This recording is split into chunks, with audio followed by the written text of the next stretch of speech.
If you drive into Berlin from the south along Bundesautobahn 115, just before you get into the city, you will see this on the left-hand side of the road. Wait, is that grandstands? Yes. Yes, it is. If you are seeing this, you are basically at the start-finish line of the Automobil Verkehrs- und Übungsstraße, which translates as the Vehicle Traffic and Training Road, also known as AVUS, also known as the weirdest F1 track ever. Formula 1 has a long history. This is the 75th year of the World Championship, and in that time, a lot of tracks have come and gone. Lots of those older tracks are gone without a trace. The Autodromo Nelson Piquet in Rio was completely paved over to make room for several of the venues for the 2016 Olympics. Some were temporary street tracks, and so the route is still there, but there's nothing else to show for it. Some have been transformed and are still in use today, and then some, like AVUS, are gone but not forgotten due to the landmarks they leave behind with us, which you can go and visit if you're a massive Formula 1 nerd like me. So today, let me be your tour guide as we take a look at all the Formula 1 sites that are still standing and ready to be explored. But first, a quick message from today's sponsor, MONGRIP. If you're a fan of Formula 1 and the crazy history of this sport, you may be interested to hear that you can now take a piece of that history with you wherever you go. MONGRIP make these beautiful bracelets from actual race-used tyres. Every bracelet in the F1 race collection starts life as a tyre used in a Formula 1 Grand Prix. MONGRIP then transforms them with these beautiful silver or gold clasps to make the perfect accessory for any Formula 1 fan. All the rubber in these bracelets is obviously treated so it's safe against the skin, but the guys at MONGRIP leave it as pure as possible to preserve that real race tyre smell. Ooh, baby. If you've ever been to a Grand Prix, a track day, karting, even if you're just a fan of the occasional handbrake, just to check it still works, you'll probably be a fan of that race tyre smell too that these bracelets remind you of. I don't get to go karting or driving my own cars on track anywhere near as much as I would like, which makes me sad, but I can carry that motorsport passion with me wherever I go with this MONGRIP bracelet, and that makes me happy. These bracelets make the perfect gift for any Formula 1 fan you may know, even if that fan is, well, you. If you need to sort a birthday present, trying to get Christmas ticked off early, or even if you just deserve a treat, check out the link in the description below or follow the QR code on screen to check out the pieces that MONGRIP has to offer. You're going to love their products, and it supports Mr. V's Garage if you do. Now, back to the video. F1 has a lot of tracks, 24 this year. It also has a lot of X tracks, 52 in total. This map shows every track ever used for a Formula 1 championship race, which means it excludes everything pre-1950 and all the non-championship events, otherwise this would just be completely unreadable. Unsurprisingly, Formula 1 has a bit of a Europe focus, and if we zoom in on the continent you can see just how many venues have hosted at least one race. Now, when we talk about abandoned tracks, there are a lot of existing tracks with old, unused features, which you can go and see if you're at those places, but we're not covering those in this video. Anyone who's been to the British Grand Prix at Silverstone can tell you how the old track layout is still there and is used as footpaths around the circuit. You can still see lots of the old curbs actually. And anyone who's been to a race at Monza has probably seen the old oval, particularly if you sit in these grandstands here, because you have to look over it to see the race. These things are cool, and in the same vein you can still see some of the older Red Bull Ring layout, you can still drive most of the old Spa layout, the old forest section of the Hockenheim Ring is accessible by footpaths, but if you go there it is just a clearing and some trees nowadays. Nett hier, aber warten Sie schon mal in... Scheiße, das ist Baden-Württemberg. Der Witz funktioniert nicht. But no, we want to know about the places that are no longer used for racing, which you can just turn up and see without having to pay for an expensive event ticket. If this video is popular, I'd love to do a series actually travelling to all these places so I can show you all those weird little details that I can find. But for now, let's fire up the old green screen so I can take you on this tour of Formula 1's abandoned places, starting back on that motorway outside Berlin. This grandstand was the main spectator spot for the start-finish line of AVUS, and actually, while you're at this spot, if you whip your head around really fast the other side of the road, please try not to crash while you do that, you can see this weird little concrete thing under the trees. That is the winner's podium. AVUS was famous for two things. Firstly, being the highest speed track in the world due to the slight lack of corners, and because the corners it did have had some of the steepest banking ever seen. You think places like Zandvoort or Daytona have steep banking? Think again.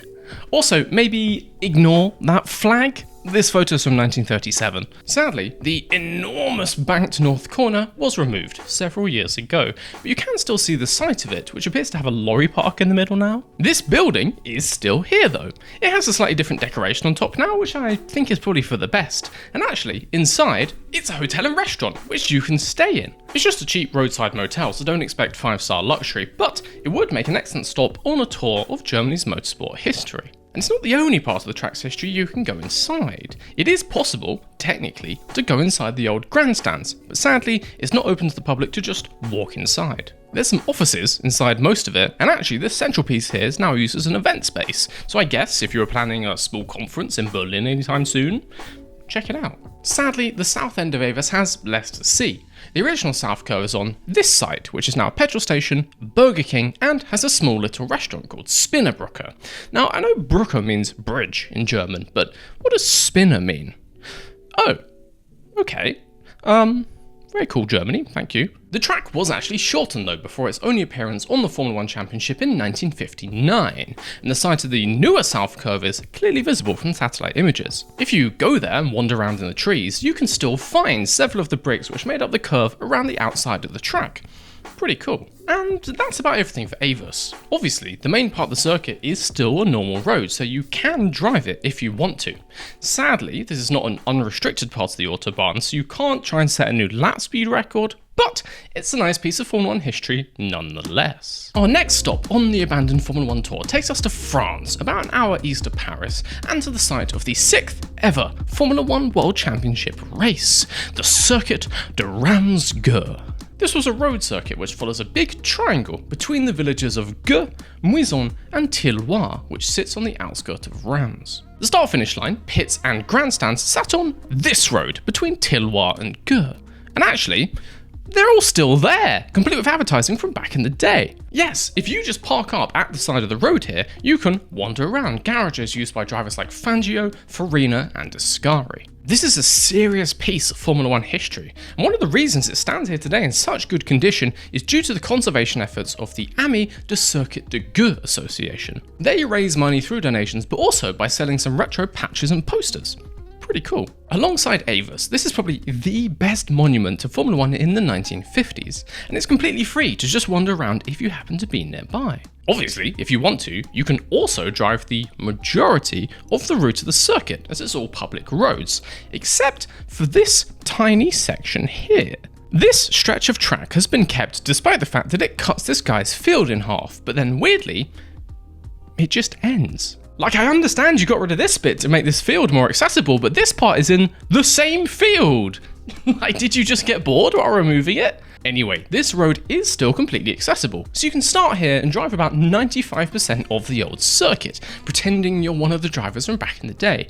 But you'll just have to imagine yourself doing this last 350 meters between these two bits. Please, for the love of God, do not drive across this guy's field. While we are in France, I wanted to mention a couple other places that I find fascinating. Firstly, just over the border in Belgium, we have the old Circuit de Nivelles-Bouwers, which hosted 2 Belgian Grand Prix in the 1970s. It's still there, although today it has been turned into an industrial estate, but I thought it was noteworthy because of its shape. Then, back in France, we have the Circuit de Charade. Now, this is a bit of a weird one, because back in the 1960s and 70s, when this was used in Formula 1, the whole place was public roads. But since then, the south part of the track has actually been cut off and turned into a dedicated racetrack, where you can go and drive classic Formula 1 cars from the 1960s. Really? Sign me up. Sign me up! The rest of the circuit is still accessible, but sadly, there's not a whole load to see. There is this retaining wall on the exit of the old Turn 2, which looks like it's been painted in an old sponsor look, at least as late as 2022. Pretty cool. But other than that, it's just normal roads nowadays. Well, when I say normal roads, what I mean is some of the most beautiful mountain bends you have ever seen. I wanted to quickly tell you some of the history of this place because I find it fascinating. Back in the day, this track was compared to the Nürburgring, and I think you can see why looking at these roads. It was windy, it was tight with blind corners, it was long and undulating and completely forgiving on a car. This place looks like it would have been a true test of a driver's skill, and I think it makes a good argument as one of the most difficult tracks in the history of Formula 1. Then again, the Nürburgring is just as windy but much longer, so this track would need to have something crazy going on to make it harder than that. It's not like it was built around the bottom of, I don't know, a volcano or anything. So the track circles around the base of an ancient volcano, and while it wasn't spewing lava all over the track, it was reported that both sides of the circuit were lined with loose, dense, sharp volcanic rocks. If you go offline on a normal circuit, okay, you pick up some rubber and some grass, you make your tyres dirty, that's not great. If you go offline here, no more tyres for you. As well as a crazy risk of puncture, these tyres would also be thrown up from the rear of a car and showered all over someone who's following the car in front too closely. Multiple drivers raised concerns over the safety of this track, but sadly nothing was done until those fears were proved correct in the 1972 French Grand Prix. Partway through the race, a young Austrian talent by the name of Helmut Marko was following Ronnie Peterson when one of these stones was shot off the back of the Swede's tyres like a bullet. The stone pierced through Marko's visor and into his left eye. He would be blinded on this side, permanently ending his racing career after just 9 starts in Formula 1. He did obviously go on to do a few other notable things in Formula 1, so I guess it takes more than one freak volcano-based accident to stop Marko. Following the incident of Helmut Marko, the French Grand Prix moved to Paul Ricard, and Charade was never used in Formula 1 again. It's probably for the best, because honestly, Marko got off kinda lucky considering how bad it could have been. One final stop in the streets are still there category is Barcelona, because as well as the modern day circuit in Montmeló, this city has 2 other previous racetracks, and so if you're in Barcelona for the Spanish Grand Prix or for any other reason, why not give them a look? The first is the Pedralbes circuit, which actually sits a couple roads north of the Nou camp. The start-finish line was on the famous Avenue Diagonal, with a road course that then snaked around the Palau Real. It's a nice part of Barcelona, so why not go for a little stroll and relive the route used for 2 Spanish Grand Prix in the 1950s. It's a simple high-speed circuit with long, wide, sweeping corners, similar to a modern-day Monza, but in between residential buildings, which actually sounds fantastic. Once you're done here, a half-hour walk to the south will bring you to Montjuic, the site of the 1992 Summer Olympics. Before the Olympic Park was built, however, this was also the site of 4 Spanish Grands Prix around the windy mountain roads. Just walking around these streets with their tight corners, trees on either side, brutal curbs which were exactly this height back in the races, you get a sense for just how dangerous this track would have been in 1970s Formula 1. Montjuic is a notable landmark in Formula 1 history as it was abandoned as a track mid-race. On lap 26 of the 1975 Spanish Grand Prix, the rear wing flew off Rolf Stommelen's car, causing him to lose control and crash through the barriers into the crowd. His car killed 1 spectator, 1 firefighter, and 2 photographers. The race was obviously abandoned 4 laps later, and became the first of only 6 times in the history of Formula 1 that half points were awarded for a race. The Grand Prix was not rerun, and Montjuic was never used again, ending its Formula 1 history halfway through this tragic Sunday afternoon. After that somber piece of history, how about something happier? If you're in Barcelona, if you hop on a train just a couple hours to the south, you will arrive in Valencia, the site of our next truly abandoned track. This one is well documented, with multiple other creators going there already, but it's still worth mentioning. The Valencia street track was used as recently as the 2012 European Grand Prix, won by Alonso. The venue was contracted to be on the calendar until 2014, but economic decline and corruption in the area meant the city was unwilling to pay for the final 2 races. A deal was made with Formula 1 management at the time that Valencia would get out of its contract with no early cancellation fee, as long as they didn't sell any of their equipment on to other venues. And so they just left it all there. Obviously, stuff like screens and hospitality equipment, which could have been stolen, were moved away. But curbs, barriers, this whole last bridge, things which are very, very expensive, were just left out there in the sun. The track was also never painted over, which means around the marina, on walkways, in the middle of a roundabout, you can find sponsor advertisings for UBS, Pirelli, and Santander. Most of the track is just normal public roads and footpaths. But it's worth noting that this final sector is closed off to cars, but still fully accessible by foot or by bike, which means you can just give it a spin, see what kind of lap time you can set. This area is being slowly developed, with the curbs being taken away and some of the debris being cleaned up, which means that maybe in the future someone will try and build something on this site. But for now, in 2024, it's fair game. I have actually taken the entire track by bike when on holiday in Valencia before, and I'd recommend it to anyone. There's something extra special about sending a bike round a corner when that corner is painted up with a sponsor. It makes you feel like a real racing driver, you know. I should mention that the swing bridge is not normally used and does stay open most of the time, which can make it tricky to do a complete lap. They do connect it up every now and again from what I've heard, but if you're going to Valencia, do not expect this to be usable. You're gonna have to swim if you want to do a whole lap. Speaking of doing a full lap though, we have one more place to mention on this list where you can go and drive the whole thing. We need to venture out of Europe for this final one, to the sunny shores of South Africa and a little town called East London. Just a little note from me here, as an F1 historian, I've read this place name many times in the past and always assumed there was a town in South Africa called London and the track was on the east side of it. No, the town is called East London. The best part of this, there is no West London. What the hell, South Africa? Anyway, in southwest East London, there is a little track called the Circuit Prince George. And some of you may be thinking, wait a second, that's not abandoned. And you'd be right, sort of. Officially, this is still an active track. In reality though, not a lot goes on here. What makes this noteworthy, however, is you can just drive onto it. In case you're wondering, this is not some Nürburgring situation where you have to pay a toll. If you're heading into East London from the south along the R72, you could take the normal route into town and just stay on this road. Or you could turn right and go along this country lane. Initially, this just looks like a road with some properties on either side, but then suddenly, am I on a grid? Yes, this country road just becomes the Circuit Prince George.